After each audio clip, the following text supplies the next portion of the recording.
Léo n'avait plus d'alternative. La nounou refuse d'aller au square. La hyène m'avait retrouvée, les épaules loin devant mon centre de gravité. Éviter l'infection pulmonaire. Patienter. Et son ongle, Et il s'est mis à hurler. elle suit les conseils de Paul qui lui répète Il faisait toujours une tête de maître dépassé par son élève. C'était le signe annonciateur de turbulence entre eux. Elle Nimbé d'une réalité nouvelle. et tu ne reverras plus jamais tes parents. Qu'elle lui a offert. Papa qui s'occupait de tout. Ses vêtements et tout ce qui tournait autour d'elle. Mais à 2 atolls, Relever le menton. la petite allée qui menait vers la porte d'entrée. Méprise. Mais je ne les écoutais pas. Ils passaient. Celle-là était hideuse. Son visage.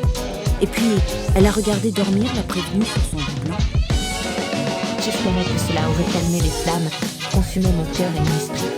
Ni par les apercevoir sur la cheminée. J'aurais voulu lui demander de me garder près de lui toujours.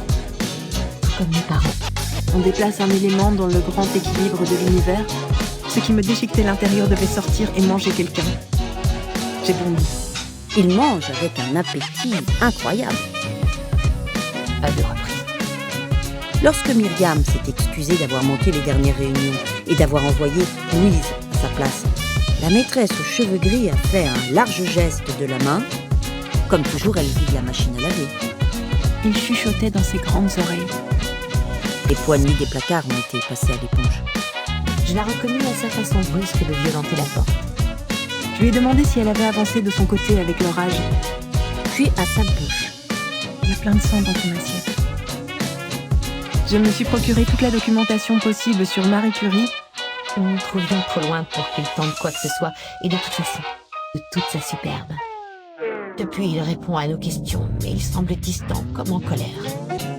Pantalon haut, qui crie Il semblait dessoulé. que c'était pour l'humilier qu'il ouvrait la fenêtre et se mettait à fumer en fredonnant. Froid, facile. J'irai s'il le faut voir un médecin ou un spécialiste, mais près de chez moi. Âme, lui dit Dominique, Et vous pourriez y entrevoir la fragilité de nos vies. C'est ce que je vais faire. Myriam fait les 100 pas dans la cuisine, prend Chez la tête. C'est quoi ça? Elle a poussé un long rugissement qui a dépecé les ténèbres. C'était fini. J'aimais tout ce qui avait trait au commencement. Le temps qu'on redescende, je me suis liquéfiée. pour elle. Paul, Je restais à sa merci. Je poussai de toutes mes forces, 1 fois, 2 fois. Le meuble entier avançait sous mes à-coups, puis soudain, Il y a eu une odeur bizarre. elle craignait que je fasse une bêtise.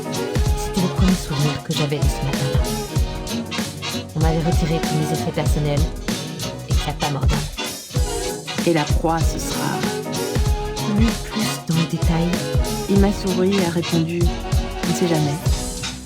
Une ébauche de sourire, un éclat dans ses yeux et je savais que tout n'était pas perdu. avec les années, les enfants oublient et tandis que s'efface le visage et la voix de la nounou à présent disparue, plus personne dans la maison ne se souvient de la façon de dire « maman » en lingala ou du nom de ces repas exotiques que la gentille nounou préparait. elle engloutit tout entier contre mon cœur. Mais tout droit, à quelques centimètres des grosses mains qui essayaient de l'attraper. Vers les 5 heures du matin, quelque chose m'a appelé dehors. Et attrapa les fruits que je lui tendais. Au début, il vous explose à la gueule. Directement du vert au marron foncé. Louis, un amour de jeunesse. Brut, la salle vide,